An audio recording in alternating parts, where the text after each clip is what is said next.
Homemade pasta is actually easy to make, so I tried to find a low-calorie version that still tastes good. The base pasta recipe is a super simple and quite quick recipe. First step is to add flour into a bowl. I have all-purpose flour, but if you want a more traditional version, you can also go with type 00, but to be honest, in my opinion there is not much of a difference. For one serving I will use 80 grams. Now I will stick my fingers in and try to dig a small hole for the second ingredient, and that is eggs. The general rule of thumb for pasta is 1 egg per 80 to 100 grams of flour, which is 1 serving. There are recipes that call for additional egg yolks, which makes it creamier but also high in calories, so that is something that depends on your taste buds. I will add a pinch of salt, and that's basically the entire pasta base recipe. Quite simple, right? So now we'll mix this until everything is somewhat combined and it gets a crumbly consistency. I don't have a machine though. After 30 seconds or so, this will look like a dry scrambled eggs. Now I will put everything on a clean surface and will start kneading this with my hands for a minute or so, and this will slowly become a small yellow dough ball.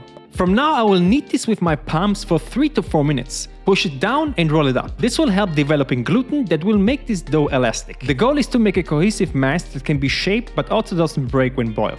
I will cut some plastic wrap, then I will wrap the dough ball, and now I will let this rest for around 30 to 60 minutes. This will help with gluten strength of the dough, so in the meantime you can make your sauce.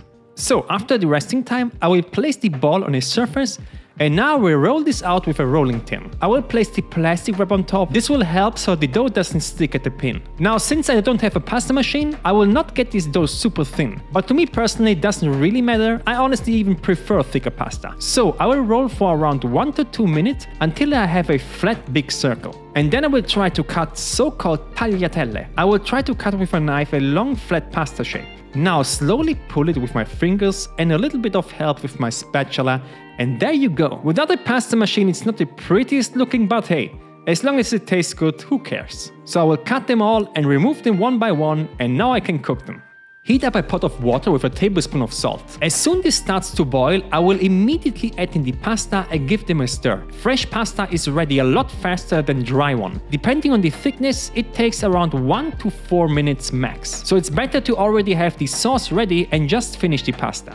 So this is the base recipe that comes in with 353 calories, 61 grams of carbs, 6 grams of fat and 13 grams of protein. Taste-wise, this is really different from dry pasta. It's way creamier and also more flavorful. So let's talk now about lowering the calories.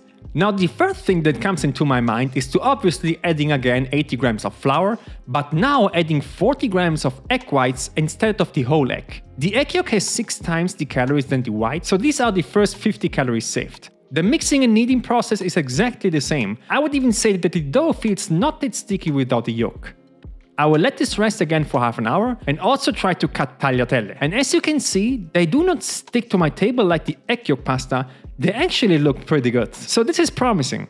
Again, I will cook them in the exact way for 3 minutes in salted water. And there you go. Fresh white pasta that comes in with 302 calories, 61 grams of carbs, 1 grams of fat and 11 grams of protein. What about the taste? So if you don't like heavy egg pasta, this is a wonderful alternative because not only do they taste good, but they are also very light. So perfect, egg whites only works. Okay, now let's see what we can do about the flour. So instead of using all-purpose flour, I will try to incorporate oat fiber. Oat fiber is an insoluble fiber, and even though it's still debatable, but right now it counts as 0 calories. I will add in 30 grams of this into my bowl. Now the downside is that it has no gluten, so I will try to counteract this by, instead of adding all-purpose flour, I will add in bread flour that is higher in protein.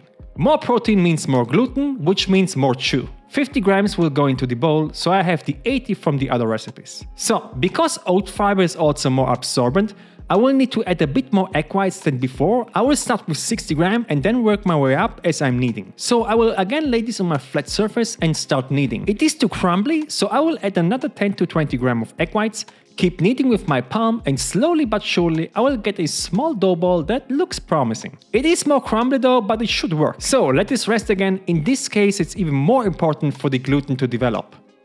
It gets again into my surface and then start rolling. And hey, the kneading works. Slowly but surely this gets into a nice round shape. Keep the plastic wrap on top, this helps. I will cut now a small strip and will try to pull. The first one breaks, so I will have to do this again, but slow.